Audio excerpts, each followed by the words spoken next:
Caleb Hammer just took George Kamel to task on high, safe withdrawal rates, and we're going to talk about it today. I'm shocked that Ramsey Solutions published this one. This video has me fired up, so join me while we dissect the arguments and what just happened.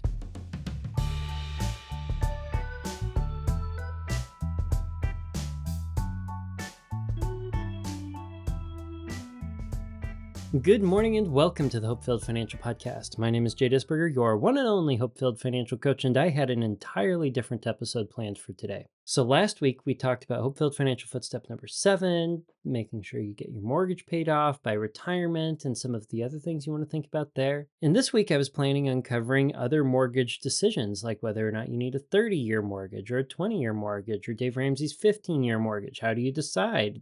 The various nuances there that set you up for mortgage success. If that's a topic that interests you, subscribe if you don't want to miss it. But just as I was getting ready to record that episode, I was sent this interview between Caleb Hammer and George Kamel. And in this interview, the high 7-8% safe withdrawal rate stuff from my call back in November came up again. What we're about to witness here is the most significant, direct, back and forth argument on high safe withdrawal rates published by Ramsey Solutions. Check this out. Well, can I ask you an agree, disagree? Sure. Do you agree or disagree that 7% is a safe withdrawal rate? In case you didn't know, a withdrawal rate is the percentage of your savings that you can withdraw each year while still having enough money to last throughout retirement. I don't know what's worse, the interruption to the interview with this or the fact that they define withdrawal rate as something that is safe. Well, withdrawal rate can be unsafe. A safe withdrawal rate is what's safe. Now, back to this incredibly nerdy conversation. Depending on your situation. What and your nest situation egg. could make that safe? If you have $7 million, Okay, I need a minute to breathe.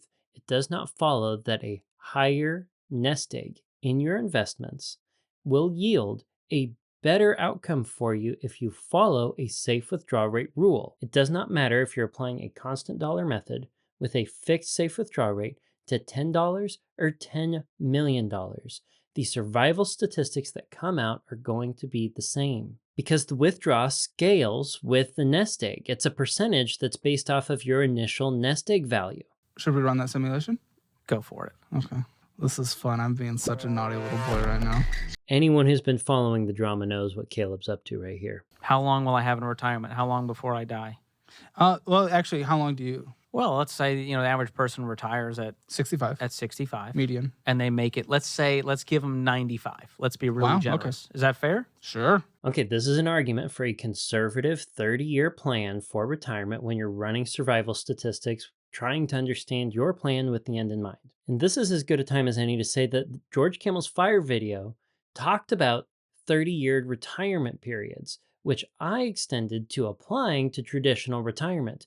This is an example of George doing the exact same thing, taking a 30-year time horizon and applying it to traditional retirement. So you get to take out $490,000 a year. Here's the thing. Am I going to take out $493,000 a year? If you're following the rule.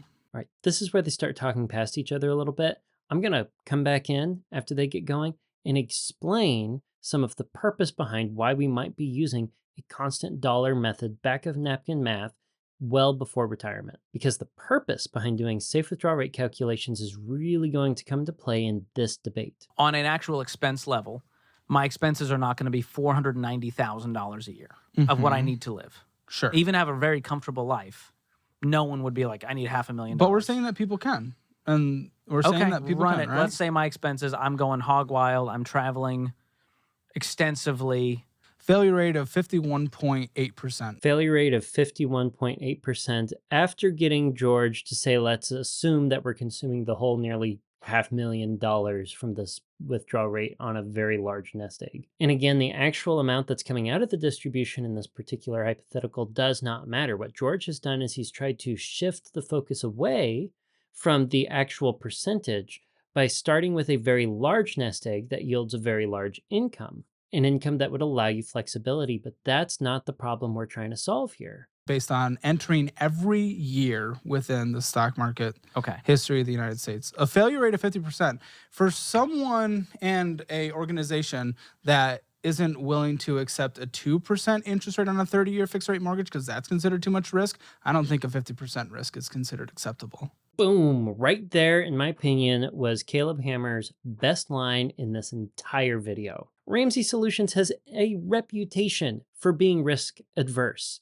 And Caleb's point here is beautiful for trying to appeal to George and change his mind. Well, in this scenario, it's not real anyways, because no one's going to go, I'm going to withdraw $500,000 a year no matter what happens in the stock market. Well, if they knew what was safe, if we computers said don't reflect reality. That's the problem. So we're saying if it's down, like people I'm saying this would small. never happen in reality, and we live in reality. And so while we can run simulations on computers all day long, truthfully, that person is going to go, ooh, down year in a stock market, I'm going to use my cash reserves. I'm going to limit my spending. I'm going to ratchet They didn't it have down. cash reserves. We said they had 100% in stocks. Well, I'm saying you would have cash reserves. You have your emergency fund, and even a retirement. I would say, let's have a. If it's me in retirement, I'm going to have a year or two of cash reserves for my expenses. We should have baked that for in down year. I'm pretty sure what I heard there is Caleb say, well, we should have baked that in, because what's being described here, having 1 to 2 years in cash reserves, is a 2-bucket strategy. And I've thoroughly covered the statistical results from the 2-bucket strategy on a past episode. I'll link it in the description below. What we found on this podcast, under the assumptions that we put in to how the strategy functioned, and the assumptions that were made in my simulation model, that it made no statistical difference for how well your nest egg would survive. And I've heard this argument from Ramsey Solutions before. When I went through Financial Coach Master Training, the individual who was facilitating one of our talks, when I asked about withdrawal rates, went in and mentioned that you just have 2 years in cash. That's part of what inspired me to run simulations on the 2-bucket strategy. Years to where I'm not touching it on the down years. And so that's where I'm going, like, it's just more nuance. I'm not saying you've got to do 7 or you got to do 4. Not got to do, but if like people are listening to a trusted voice and we say that it's safe to do 7% a year. And this is the part where the purpose behind the math really needs to be understood.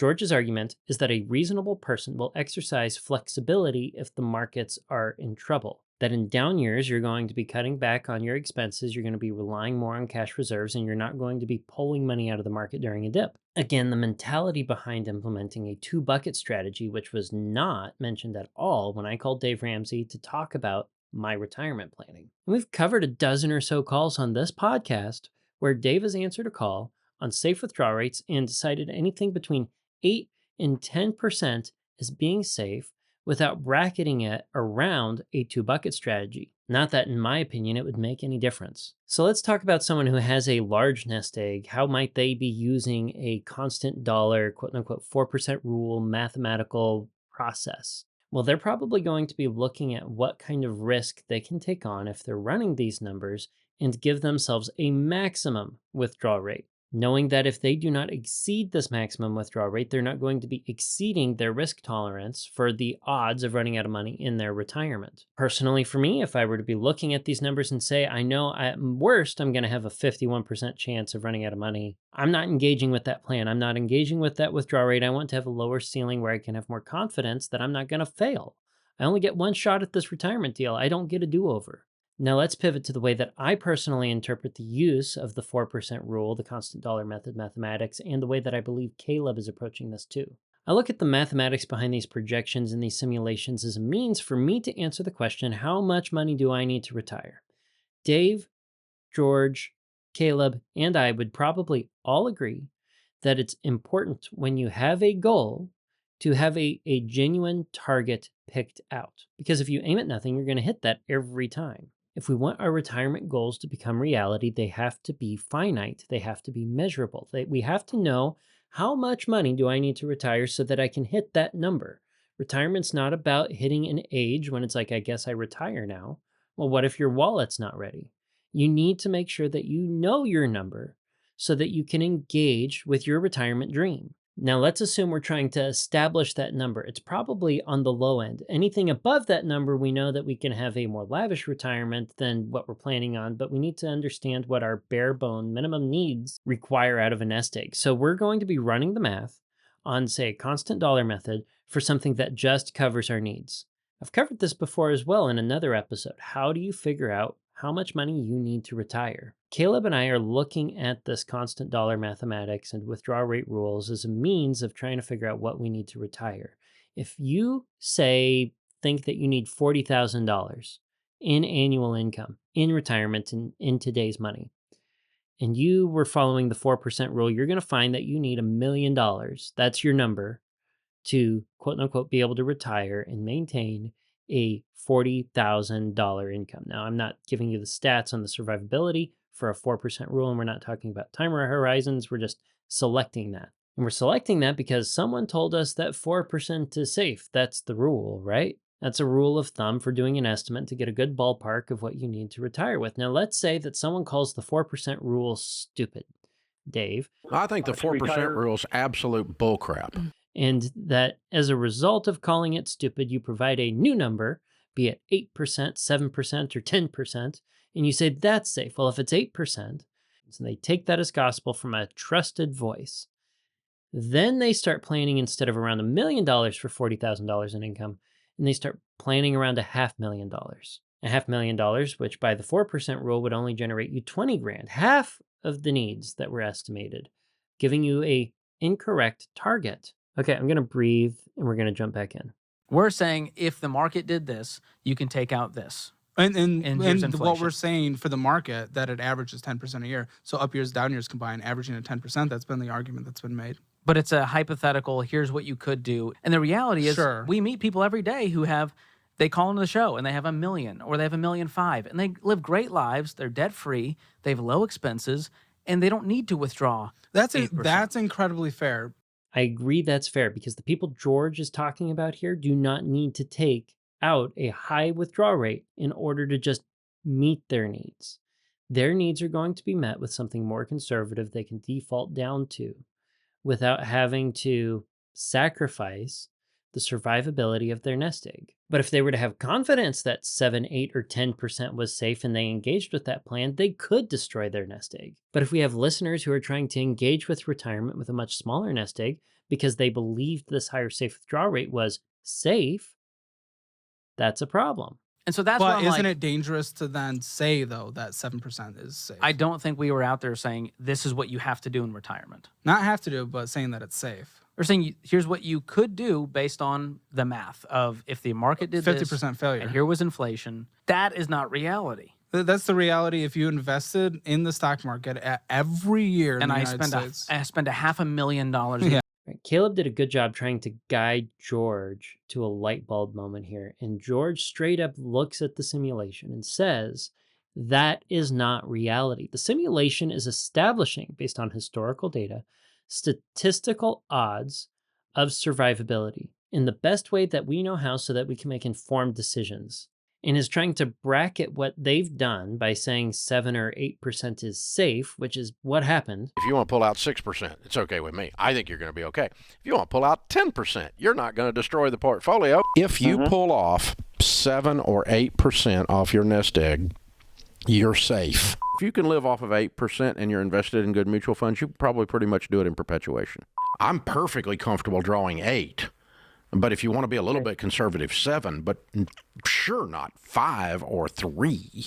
George is being very careful to say that Ramsey's Solutions position isn't that you have to take out the high withdrawal rate, but they're using it as a hypothetical that doesn't reflect reality, as is indirectly admitted here, and saying what you could do. But that hypothetical, if it is overshooting what is possible, what is safe, what is realistic, is giving people false hope with a false target. And that can be dangerous. Every year, I still have a 50-50 shot of making it 30 years. Oh, and one more thing there. George tried to back it up again by not only denying the simulation, but saying, well, the $500,000 going back to as if he had the $7 million nest egg. Watch what Caleb does in response. Okay, well, so that's $7 million.